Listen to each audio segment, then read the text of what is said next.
भारत माता अपने वीर राजपूतों को कभी नहीं भूलेगी। हाँ, भुलाया है तो ये दो कौड़ी के नेताओं ने। क्या और किन मूल्यों का संरक्षण होना चाहिए? वीरता, पराक्रम, क्या इनका संरक्षण नहीं होना चाहिए? या फिर जो सहारा लेकर के चलने वाले लोग हैं, जो कभी न पराक्रम दिखाया, न वीरता, न धीरता दिखाई, आक्रांताओं के सामने घुटने टेक दिए, मिल गए, या उन लोगों का जिन्होंने आक्रांताओं को देश की सीमाओं से बाहर खदेड़ दिया?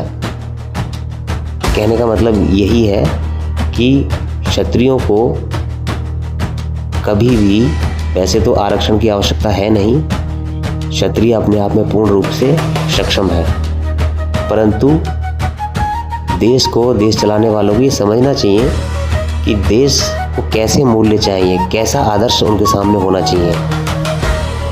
तो क्षत्रिय ने हमेशा अपने रक्त से देश को सींचा है, क्षत्राणियों ने हमेशा पराक्रम दिखाए हैं, आक्रांताओं से कभी भी समझौता नहीं किया, कभी अपना शरीर आक्रांताओं को नहीं सौंपा, साका कर लिया, जौहर कर लिया। तो कहने का मतलब ये है कि हमें, हमारी सरकार को देखना होगा कि हम किन मूल्यों को बढ़ा रहे हैं आगे।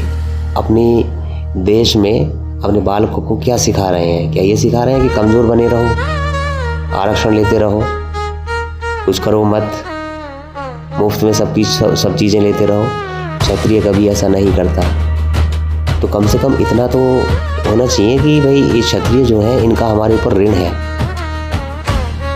भले ही हम आरक्षण किसी को भी दे रहे हैं, परंतु जो उपकार हमारे भारत माता पर, हमारे देश पर क्षत्रियों ने किया है, वह कोई कर नहीं सकता।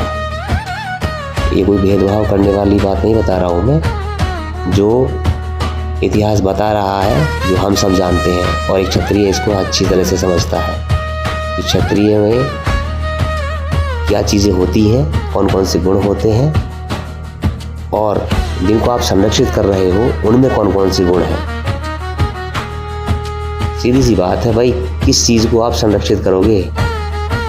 कायरता को या वीरता को? अधीरता को या धीरता को? जिन्होंने शस्त्र और शास्त्र दोनों धारण किए उनको, या जिन्होंने शस्त्र और शास्त्र दोनों को ही त्याग दिया? हालांकि शस्त्र तो क्षत्रियों के लिए ही था, लेकिन शास्त्र को भी उन्होंने नकार दिया। तो कहने का मतलब यही है, आप समझो इस बात को।